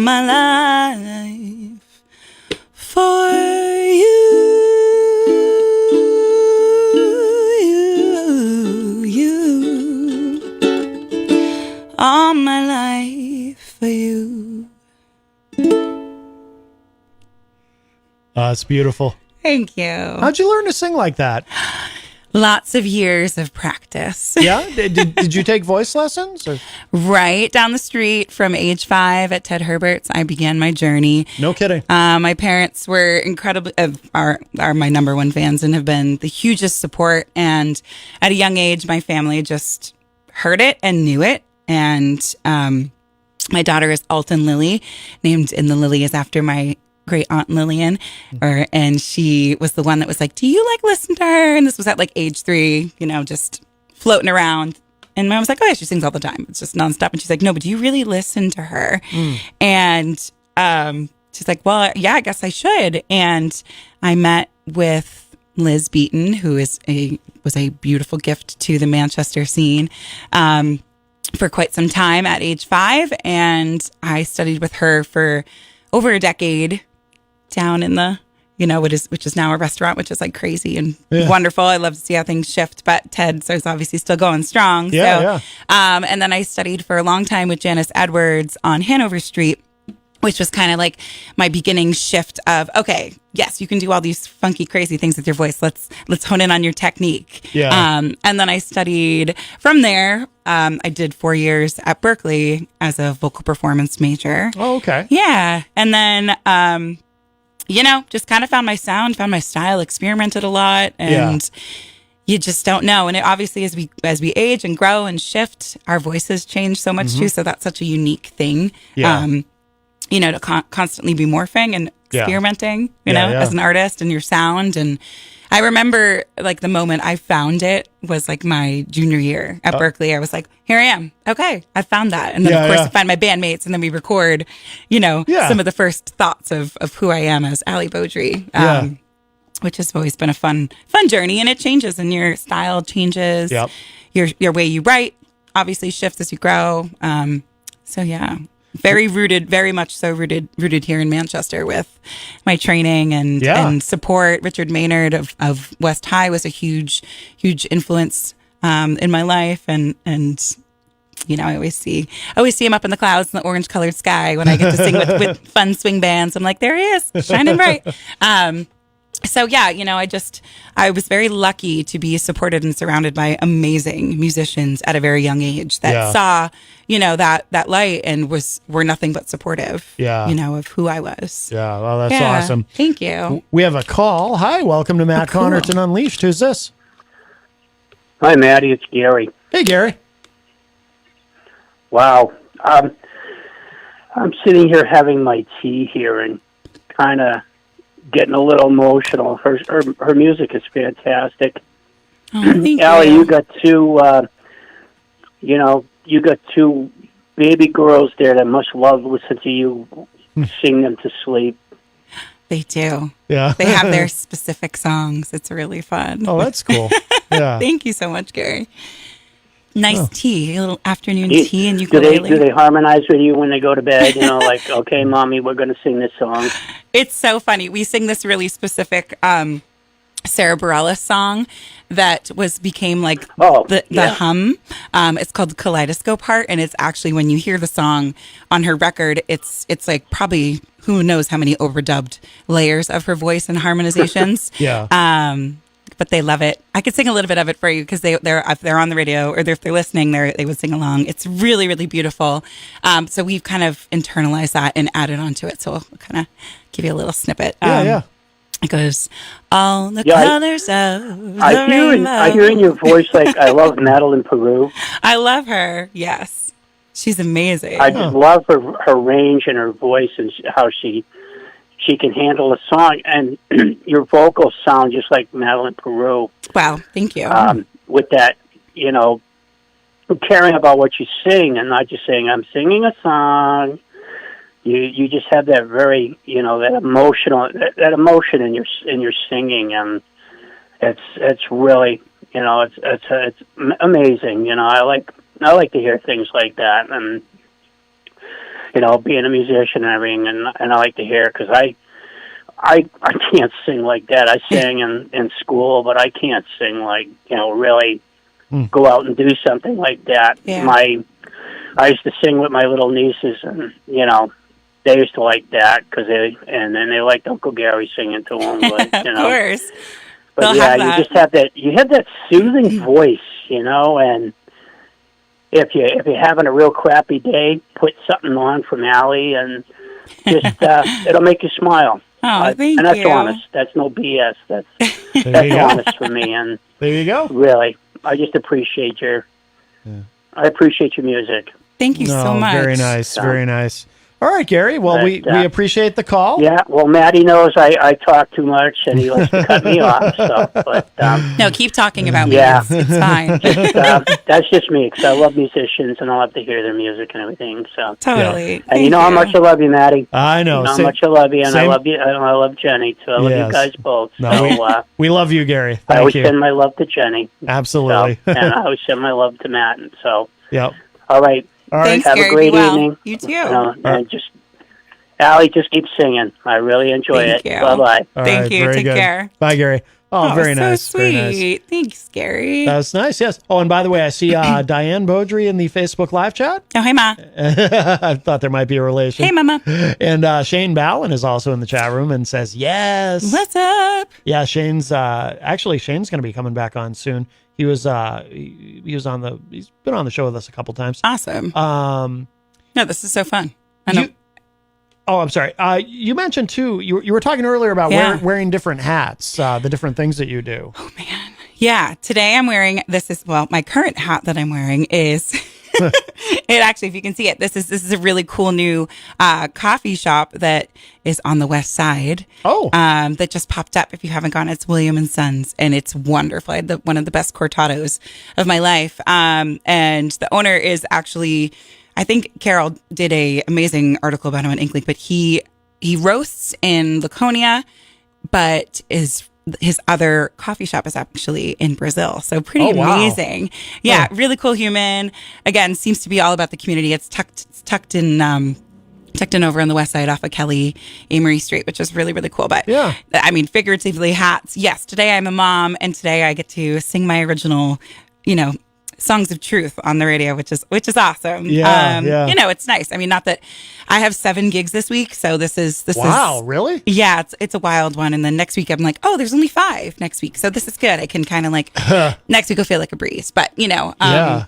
Wow, so you're busy. I'm busy. I'm grateful. Obviously, it's so wonderful to be able to be a working, living musician and get to dabble in a little bit of everything stylistically.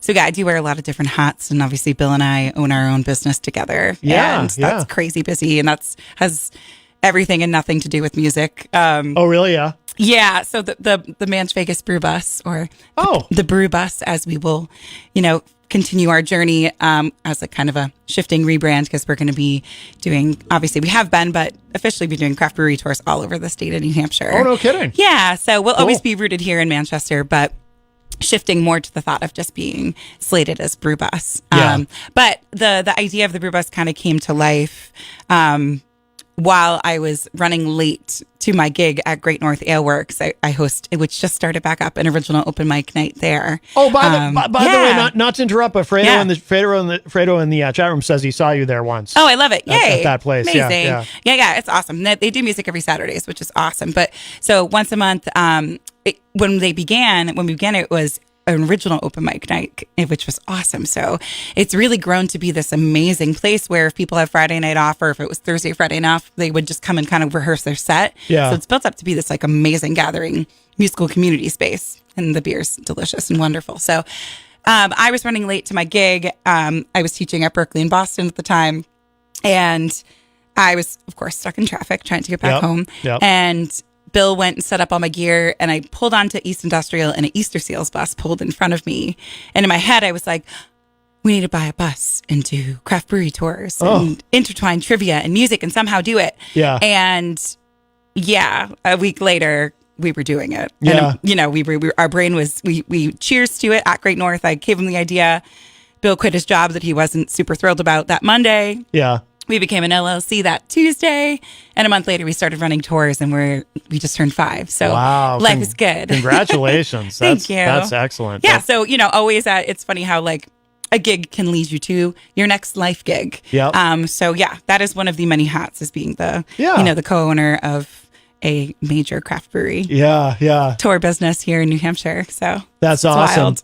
Yeah, we should mention too, Bill, of course, does trivia on the morning show every Wednesday. Every Wednesday morning, the morning show with Peter White.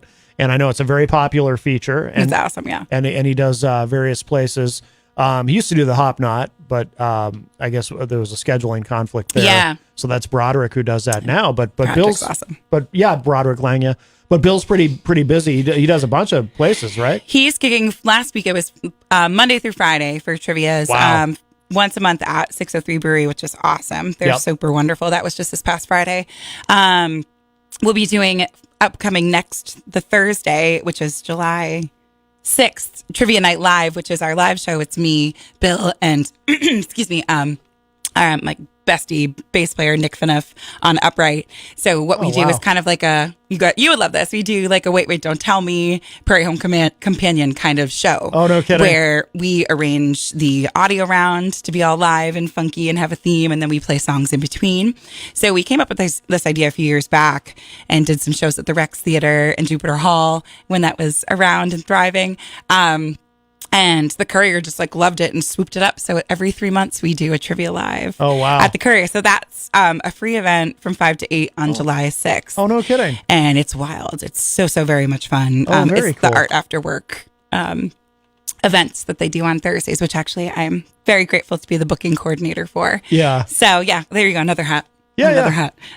So I'm going to be Abe Lincoln by the time we leave here. Hey, you book the Hop Knot too, right? I do. Our wonderful sponsor, I love the Hop Knot. them. I love Kenny. I love everything there. I'm actually going to be there next Saturday, the 1st. Oh, so very good. I'm psyched. Yeah, life has just been so wild. I had just a big, huge life shift. I kind of hinted at it, but I said, I was teaching at Berkeley. I just left teaching at Berkeley College of Music. Oh, wow. And the voice department, I was there for 11 plus years. So it's just a wild thing to end a chapter that you feel really proud of, and also so very ready to release and let go of and move forward. So yeah. So I have all these venues that I've been booking, and so grateful, and actually started, in 2020, which was wild. It's just let's get music back into spaces. Let's do this. And so little did I know that I would become a booking coordinator in 2020, 2021. Yeah. And it shifted, turning into, wow, I get to see all of my amazing musician friends play their originals and beautiful covers and arrangements and tell their own stories at really amazing venues in the city that are responding and supporting. So yeah. So I love the Hop Knot. That's almost been 3 years now that we've been booking music there, which is really cool. Excellent. Yeah. So I love that. It's such a fun, amazing thing to be a part of and to grow with the scene, and then, just hunt and harvest some new talent, and then be like, hey, you'd be perfect for this room. Go do it. Go spread your wings. So that's a huge thing for me too, is just enhancing the community tenfold, I think, in general, when it comes to the artists and the venue, and then the general population and community being like, oh, I love that spot. And now there's music, and I can go see whomever play there. It'd be a constant thing is really awesome. So shoppers on Sundays from 1 to 3, which is really great. And Cafe Lorraine North End every other Sunday. And then obviously the Courier, which is really awesome too. So I'm really proud of that. It's, again, been a whole other extension of myself that I didn't know until I knew. Yeah. Right? It's fun to have those. Exactly. Very good. Yeah. It's getting late in the show. Did you want to play another song? Oh, let's do it. Whoa, yeah. Totally. Sure. Yeah. I always feel like this is such a good spiritual tune to lift and especially when we're in life's shift and transitions, and just to know that like it's totally okay to let go. Yeah. And I've always been one that has listened to the voice from within. That's what my last album was. It's just trusting your truths and knowing that you're put on this earth for a reason. And for me, it is to use my voice as a vessel for whatever it might be, to send messages and to heal and to grow. And yeah. We'll talk a little more about that in different ways after this. So this is called What If. Can I actually have a little more in my headphones? If it's possible. Is it on me? Actually, yeah, you'll have to. Oh, it's there. It's actually it's hanging off the side of the couch there. Yeah, there you go.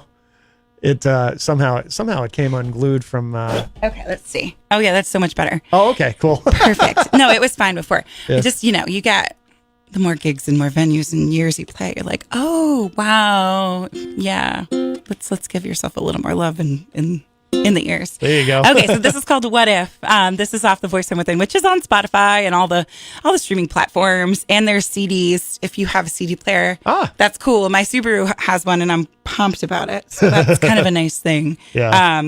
To give them a spin every once in a while, not be so digital at all times. Right. So yeah, I feel like this one just always will be with me as my constant reminder. Let my layers shed like feathers into flame. I'm naked underneath my smile and my name. Unearth my soul, let my roots grow deep. Even in winter, the soil is not asleep. Head thought, heart thought, pass, a pull and twist and turn. I'm not infinitely caught up in your gravity, forces telling me to learn. But what if I let go, spinning out of control? The earth is unstable, shaking my inner core. Let my heart overtake my head. What if I turn the dice to start over again?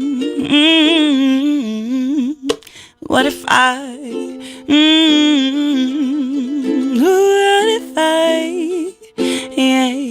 yeah.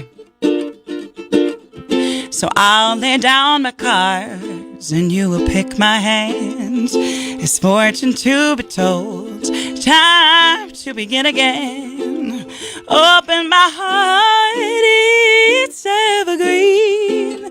For you are the one who holds the seeds and thoughts. Heart thought paths a pull and twist and turn. I'm not infinitely caught up in your gravity, forces telling me to learn. Oh, what if I let go, spinning out of control? The earth is unstable, shaking my inner core. Let my heart overtake my head. What if I turn the tides to start over again and again and again? Oh, what if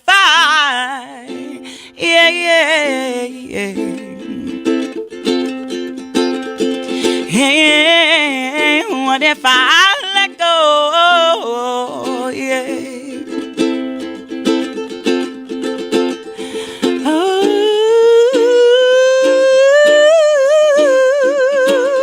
Let go, spinning out of control. The earth is unstable, shaking my inner core. Let my heart overtake my head. What if I turn the tides to start over again and again and again and again? Oh, what if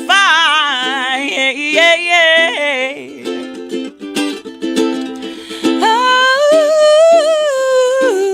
what if I let go?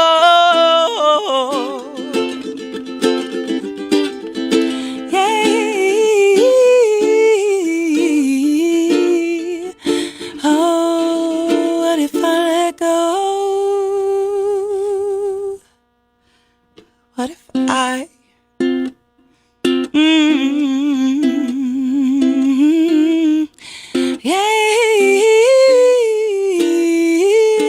let my heart overtake my head? What if I turn the taste to start all over? Start all over again. Oh, very nice. Very nice. Right, no resolution. Let it be open. Thanks. Yay. Allie Beaudry is here with us in studio. By the way, Infinity Vein, a great band from Texas, is in the chat room, says she has a very old soul vibe. Very nice. And also, I see Chris H. from the band Edgewise is in there as well. Nice. Hello. And thank you. So cool. Isaac Banks says, Allie, you got soul. Very nice. Yep, you're getting a lot of love in there. I love that. Thank you. Yeah. I mean, I went to Berkeley thinking I was going to be. Well, I still, not, and that it's funny, like perspective wise, it's like, Nora Jones was like everything. She came out right as I was going, to Berkeley, and I was like, okay, there's someone that sounds like me that wants to sing jazz. So I went there being like, oh, I'm going to be a jazz head, and it was great, and I loved it, and I still it's in my roots and my bones, and I love when I can play, whether it's with the Freeze Brothers big band, that immense energy, with all the horns behind you singing the standards or collaborating with other unique groups. But it's so fun. So you just never know. And then obviously when I was graduating from Berkeley, that's when like Amy Winehouse hit, and I was like, yeah, that's more like it. Right. So stylistically, I like to hang out in that zone and then shift to whichever, like I said, whichever hat we're putting on, whichever gig you're playing. You never know. Versatility is king. And another fun gig thing that I'm doing that we just started last week is music at Joppa Hill Farm in Bedford. Okay. So, and this is something I dabbled in, say a few years back, but really like sunk my teeth in this past year, was doing more Disney and children's music and bringing the ukulele. And there's a beautiful place in Londonderry called the Nest Family Cafe.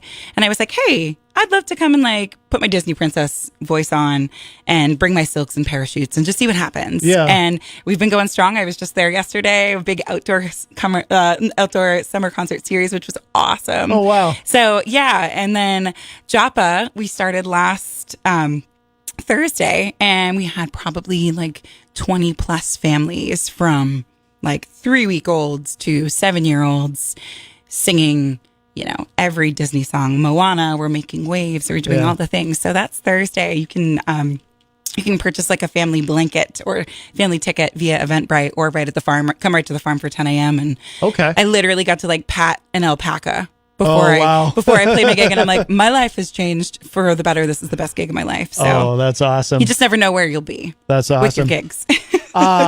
Well, Allie, we are just about out of time. So before we have to go, I want to make sure we let listeners know where they should go online to keep up with everything that you're doing. Sure. Social media, any other shows this week you want to plug, anything like that. But totally. Oh my goodness. I know there's a lot going on. Yes. So you can find me on Instagram and Facebook. On Instagram, I'm Allie Beau, AALIBEAU. On Facebook, Allie Beaudry, and obviously AllieBeaudry.com. But I need to update. There's lots of things to do. I get to play with my 6-piece rock band for the first time in like 3 years on Friday. Oh, no kidding. At Garrison's in Billerica, which would be really fun. I played like 15 years with them from like 21 to, 30s plus, life shifting. Yeah. But our first gig was actually at the Shaskeen together back when I was like my senior year at Berkeley, which was wild. So yeah, we've like, brushed off the dust, and we're going to be jamming there Friday night, which will be really awesome. Oh, and very then cool. For anyone that works at Fidelity that might be listening, me and Nick Fineff will be doing, it's more of a corporate gig, but if you work there, you get to get Allie Beaudry and Nick Fineff for lunch for the next 2 Wednesdays. So we're like super pumped about that. I was like, you know what? There's nothing more fun than just like jamming during lunchtime. So there you go. Honestly, gigs are everywhere. I'd say the Courier Trivia Night Live is going to be a really great show. That's July 6th. And I'll be at the Hop Knot for all of those that can come out on a Saturday night from 7 to 9 on July 1st. And honestly, just look on my socials because I can't even remember all the things. There's too many, but it's great. It's wonderful. I'm so grateful. Yeah. Yeah. Thanks for having me. It's so fun. Oh, absolutely. Yeah. You're keeping busy. is oh wow, yeah, we got to go. All right. Allie, thank you so much. you. This has been wonderful. The great Allie Beaudry. We will have to do this again. For sure, I'd love to with the newest material because there's so many so many more songs. Yeah, definitely. I love it. Definitely. Yeah. And if you missed any part of today's show, it'll be up in just a little bit at WMNHradio.org and at my website, mattconnarton.com. And if you're listening live on Tuesday, coming up next is Through the Stage Door, hosted by Rob Dion. And then after Rob. that is the replay of Retro Spectrum Radio from Friday night. So that's going to do it for us for now. I'll talk to y'all a little bit later. Bye, everybody.